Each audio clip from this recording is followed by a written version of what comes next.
Welcome to the NBA Triple Double Show powered by SportsMemo. I'm your host, Ronald Cabang, also known as UCapper Sports on Twitter. I'll be joined by Moneyline Matt today from SportsMemo. We got two games. Yesterday, we saw two game sixes. One series extended, one series ended. We got two more game sixes again today. But before we get into those games, I do want to talk about what we got going on over at SportsMemo and WagerTalk.com. We got that 7-11 package. It's a 7-day all-access pass for the price. 11 days of all access for the price of a 7-day all-access pass. I believe it's typically. Let me get this right. So we have 57% from now through Sunday, May 21st is the day. You can head over to your favorite cappers page. The 7-11 special gives you 11 days of access for $99, which is the normal price for 7 days. That's what it is. So it's like getting a $59 3-day pass and a $39 1-day pass for free. So pick one, pick two, pick all your favorite handicappers and get your all-access service for the next 11 days for only $9 per day from your favorite handicappers. With that said, you also have the free live odds pages and the deals pages that we have over at SportsMemo and Wager Talk. Cappers do provide free picks and analysis on a daily basis as well, along with their daily packages that they do have for sale. So make sure you go there after the show here. And before you go to, make sure you hit the like and subscribe button here on YouTube. With that said, let's get Matt up here with me. Matt, oh man, it's been a crazy NBA playoffs here. We got a whole bunch of game sixes, and the longer the series goes, the more defense, more physicality between the teams. And we tend to see like lower scoring games, and we saw a couple of them yesterday. But we want to talk about how things have been going so far this week. How's the NBA playoffs been treating you? Yeah, the NBA playoffs have been great so far. I believe I'm third in overall playoff profit now. Started off the week, we're coming off the 10-2 last week. This week we started off 0-3, so I was a little nervous, but can't turtle. Got to keep going. Got to believe in that system, and turned it around. And we're 7-5 on the week now. So starting off 0-3, now we're 7-5 going into Friday, and have a very good feeling going into this game. Do I like the feeling? No, but I feel like I have a very good grasp on it. Very similar to kind of what I was saying about the Phoenix Suns. We were on the Nuggets money line yesterday. We were on the Celtics money line. Jamal Murray. So coming off some good plays, ready to keep it rolling. I got a feeling today is going to hurt, but we're going to make that money. So let's get into it. Money's more important, right? Right, Matt? Yeah. Well, with that said, man, I went yesterday. I went 1-1. I took the Sixers team total under. That one was good, and then the other one was I believe it was the Suns team total over. I thought their offense was going to show up here in a key situation, and that didn't happen. So 1-1 yesterday. But we got two games today, and I feel a little bit more confident today than I did yesterday for sure. First game up here, the Knicks and the Heat. Knicks won Game 5. Heat now lead the series 3-2. Knicks are obviously in another must-win situation here. If they're able to get to the free throw line like they did in Game 5, I think they got to the free throw line like 40 times. They should have a good chance to get to Game 7 and get them back to New York. But what do you think about this one, Matt? Do you think the Knicks can make it to Game 7 here, or do you see something else from a betting perspective that you might have an edge on? I'm going to be honest. This has been a series that has been pretty tough for me throughout. One thing, too, is every single time I think that the Knicks are going to come through and cover, the Heat end up covering, and the opposite. So last time I was on the Knicks, I did think they would get it done. This is a spot too where I think a lot of people are going to be on Miami. I think a lot of people are going to be with Jimmy Butler here for him to step up in one of these closeout game situations. He's been playing unbelievable throughout the playoffs.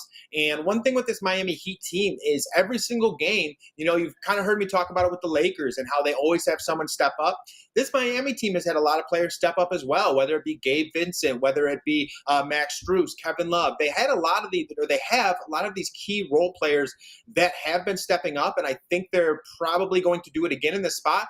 But, 5.5 points is a lot, so it does make me want to go back to the Knicks. Jalen Brunson played unbelievable last game. RJ Barrett played very well. Julius Randle played okay. Still waiting for him to do his thing. Definitely not going to be on him again. I think I've had enough of Julius Randle already. But if I were to go anywhere, I think it would be the New York Knicks with the spread. I love playing these spots where teams are very desperate with their backs against the wall, fighting for their lives, And, another thing, too, is I've been running these polls polls on my Twitter and just kind of seeing where the public is going in regards to the game, we have around 70 votes right now, and 65% is going to Miami. And I will say, with this poll that I ran on Twitter, we're doing every game every day. It's 9-4 to the poll favorite right now. But this is one I'm actually steering the other way. It's one of those spots where I feel like everyone thinks Miami's going to cover. Everyone thinks Miami's going to do it. And it just seems like one of those spots where the Knicks might cover just because of that. You know, when you don't expect them to come through, when you don't expect them to play well, I think they come out and play well. And I think Jalen Brunson will lead the way. So for me, this probably won't be an official play. This is a game that a series just in general I'm staying away from. But if I were to go anywhere, I think it would be the New York Knicks with the spread. Yeah, I agree with you here. I did something on Twitter this morning about Scott Foster. He's going to be the ref for this game, and if you look at some of his stats here, I posted this on Twitter. Scott Foster ATS playoff stats since 2016 in Game Sixes specifically. 6-1 in Game Sixes for the road team. That points to the Knicks. 4-1 in Game 6 for the team that won Game 5. So the team that has a little bit of momentum, or the team that's probably behind in the series. 4-1 in that situation as well, pointing to the Knicks again. Another thing to mention, some of the my followers mentioned this one. The Heat are 0-10 straight up, 2-8 against the spread in the last 10 games where Scott Foster has reffed the game. So Scott Foster doesn't like the way they play, obviously, if you look at those types of stats there. But historically, I talked about Game 6, the longer you go in the series, specifically 6 and 7 of the series, it's been profitable to take the under. Matt, I use the Killer Sports database or the SDQL database, and if I go to Game 6 and Game 7 of round 2 or later in the playoffs specifically, 76, 45, and 3 to the under. That's a 62.8% under rate, and it's been doing well this season as well. We've seen some 6s and 7s. Some 6s so far. Yesterday we saw both of those games go under, but it really is because the later you go, the games tend to be more defensive and more physical, and then both teams playing with more sense of urgency, right? Because one team's trying to close out, the other team's trying to fight for their lives, basically, to stay in the playoffs. So scoring opportunities become harder to come by, and defenses are like more effective. We also start to see more half court sets and fewer fast break opportunities because teams are trying to focus on the controlling the tempo, also trying to minimize turnovers too, right? So they don't want to play too fast. So that's going to mean a slower pace. These two teams here already play a slow pace. And so with that said, that's even more, less scoring opportunities and a lower overall score. We've seen them struggle to get over 200. I think they've been around like the 205 to 210 range for the most part of this series. These closeout games, man, there's just a lot of pressure for these younger guys and some of the role players, but we'll see some of the stars shine. So it's kind of like that situation we talked about on Wednesday, Matt, where even though it's a low scoring game, a lot of the key players that are going to play heavy minutes will end up going over their team total. Over their prop totals. So that's one way to look at it from a prop perspective. I think the key guys you feel like who's going to play 40 plus minutes might go over their prop, but one way that I was looking at this one too was, obviously the Knicks are fighting for their lives here, and I think that the defense is going to come out pretty strong to start the game. So I was thinking like a Heat first half team total under 54.5 is the number. I think that's the way to go there. They're going to be focused. The Knicks will be focused on the defensive side of the ball. Also, they're going to slow down the pace even more, like I talked about, limiting the turnovers that they've had this whole series. So that should keep the Heat under the 54.5 first half total, but you never know what's going to happen towards the end of the game, especially with a low total. Like maybe the free throws end up getting them over the total later on, but we'll see how it goes. I tend to agree with you that I think the Knicks is the side here, but if I was to place a bet on this one, first half team total under, I think is a smart one. Any thoughts on that? Yeah, I think that's a great look. I completely agree with you. I think both teams are going to come out playing tougher defense with a lot of energy here, obviously, because, again, the Knicks have their backs against the wall. Heat are trying to close out. So I expect both teams to step up. And these are both two teams where, yes, they go on streaks and runs, but they don't have that many players who are going to go out there and get you, 25 points each, anything like that. So, typically, especially from the Miami Heat side, you're going to get a lot from Jimmy Butler generally. Bam Adebayo is going to chip in, and then you're hoping either Gabe Vincent or Max Strus chips in and gets like 10 to 15, one of those guys. So, and then other than that, it's just a couple guys here and there, Caleb Martin, Kevin Love, whatever it may be. So there's generally there's not that many scorers on either teams, and even with the New York Knicks, it's Jalen Brunson. And, I think you brought up a great point with Jalen Brunson, or even the core three for Brunson, Barrett, and Randall. Of those guys, they might play the entire game. Jalen Brunson, I believe, did play the entire game or very close Brunson to it. and Grimes played the whole game. Brunson and Grimes played the whole game in Game 5. So, I mean, I could definitely see it again. Yeah, and with Brunson, I think that's going to be the most secure one. Either Brunson or Barrett, I would say, just because of the fact that Julius Randle does get in foul trouble. When you're playing that many minutes, you do run a greater risk of getting in foul trouble. And for Jalen Brunson, it's pretty safe when you're going against Gabe Vincent, when you're going against Kyle Lowry, someone like that. So you're generally not going to get the fouls that maybe Jalen or Julius Randle does, who might be on Bam Adebayo, or you shouldn't get a foul on Kevin Love, but who knows. But again, so I think that's a great look because, again, we talked about it. We've talked about a lot throughout the playoffs. When you're taking these player props, you need the minutes. You need the volume. And if you're playing the entire game, you're probably going to get it. So, I think Jalen Brunson would be the look here. Maybe a points, rebounds, assist, points, rebounds. I would personally like almost every single look from him because he has been someone who has been contributing in every single stat category. Yeah, that makes a lot of sense. I think Jalen Brunson is a smart play there. Let's move on to the second game here. The Warriors and the Lakers. After the Warriors took Game 5, the Lakers now lead the series 3-2. They're in LA now, and we know how the Warriors struggle on the road here. They pretty much had that travel bug continuously throughout the whole season.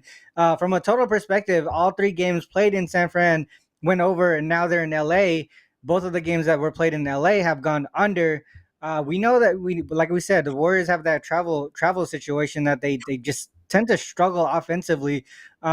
What are your thoughts on this one, Matt? I'll talk about this one more during the best bet section, but want to get your take on it before we move on to that. Yeah, guys, my best bet is also from this. I have a player prop from this game, so we will get into this. But it hurts my chest even saying this. But you guys know I love the Golden State Warriors. I love Steph Curry, but I personally just don't believe they are as good as this Lakers team. And, the whole thing with Anthony Davis, whatever happened last game, it is what it is. But he is probable to play in this spot. And Anthony Davis is the key. If Anthony Davis was not playing, maybe I would go with the Golden State Warriors. But, I'll be honest, LeBron James has an incredible track record in closeout games. He's 40-12. He's great in terms of producing, whether it be points, assists, rebounds, little bit of everything. And, there's another narrative here with Andrew Wiggins. Andrew Wiggins is now questionable coming into this game with a rib injury. And Andrew Wiggins is one of those guys who does man up LeBron James. So if Andrew Wiggins can't do that, if Andrew Wiggins can't get as physical with LeBron because of the ribs, anything along those lines, it's going to affect the Warriors. And with LeBron James, I expect them to be very aggressive here. We know how much the Lakers love to get to the line. They love to attack the basket. And they love to rely on those fouls sometimes. Let's be honest. A couple games this series, they have beaten the Warriors by 30 or more free throws. That's a lot. So I think they're going to be very aggressive in this spot. I think they're going to try and attack the basket, get to the line. And it's just a spot where I think the Lakers have more weapons. We've talked about this before. Klay Thompson still not doing anything. Who knows if he's going to come out and do something here? It was a Draymond Green legacy game to get them over the top when they were in Golden State. Is that something you can really count on again? I personally don't think so. Jordan Poole, we talked about this last time. I believe he's regressed. He's just not playing that good of basketball. His defense is absolutely terrible. And when you look at the other side with the Lakers, not only are these guys who can put up that 10, 15, maybe even 20 points sometimes playing great offense, they're playing good defense as well. Austin Reeves moves his feet pretty well. Dennis Schroeder is terribly annoying. He's like a little pest that won't go away. So a lot of these guys are just playing good basketball at this point in time. And, even Rui, we haven't heard from Rui in a little bit. And Rui can come off the bench. He can fill it up a little bit. He can rebound well. He's a big body that you can put on people. So for me in this spot, if there is not a heroic output from Steph Curry, I just don't see it. I was even texting people earlier and just saying if Klay don't get 25, 30 points, I don't think they really have a chance because they need that second person to step up. And if Andrew Wiggins is truly questionable, if Andrew Wiggins is actually affected by this injury, they need someone to step up. And at this point in time, there's no arrow pointing to anyone else because there hasn't been any consistency. This game is going to have to come out of nowhere. So for me, I'm going to go with the consistency here. And as much as it hurts me, it's LeBron James, it's Anthony Davis, it's D'Lo, it's Austin Reeves. So God, it kills. But I'm with the Lakers here. I think they're moving on. I mean, you make a lot of sense there. We talked about the Warriors' struggles on the road, but obviously this is a little bit different from the regular season, right? This is a playoff situation, a must-win situation in the playoffs, and Warriors have always been one of those teams historically that have been really good following a loss. Playing from behind in the playoffs, but man, this Lakers team, like you said, they're just a little bit different this time around. I mean, the depth is super important for them. Everything that they did after the trade deadline has put them in the position that they're in today. And if you look at the defense specifically, man, I think that's where they've improved so much more after the trade as well. I don't know if it's like a shift of focus or if the role players that came in are just doing a better job. But if you look at it from just in the playoffs specifically, including the play-in round, right? 6-0 straight up at home specifically, and it's mainly due to their defense. They've limited their opponents under their team total in 5 of those 6 games, but the one game that they allowed opponents to go over was because they went to OT and they only went over by like a point or a point and a half or something like that. So that's kind of the way that I'm going with this one, guys. I agree with you. I think that the Lakers is the way to go. I think maybe it might be a tight game, but for the most part, I think the Warriors are just going to struggle offensively, just like they have all season long on the road. And now they're playing one of the most keyed in defensive teams in the playoffs currently. Like they're peaking right now at the right time, especially on the defensive side of the ball. And if Wiggins isn't there, man, I don't know what's going to happen. That's going to be tough for the Warriors to really he's that guy that can do multiple things, right? He could shoot, he could slash, and then Curry obviously could do the same thing too. But everyone else, they really are just one dimensional, right? Clay is just a shooter. Like you don't really see him attack the paint too often either. So you miss that guy that can do multiple things offensively for you. I don't know, man. For me, the Warriors team total under is the way to go. 108.5 is the number there. I did just put it up as a premium play on SportsMemo. That's the way that I'm gonna go there. I'm gonna take it and I'm gonna run with it. I think that's the best bet for today for me on the show today. Matt, what about you? What's your best bet for today? And what do you got going on over at sportsmemo.com? Yeah, guys. Right now over at Sports Memo, I got 2 plays loaded, ready to roll. So just trying to keep it going with it on this week. 7 and 5. I believe we're up around 5 or 6 units, so having another very good week.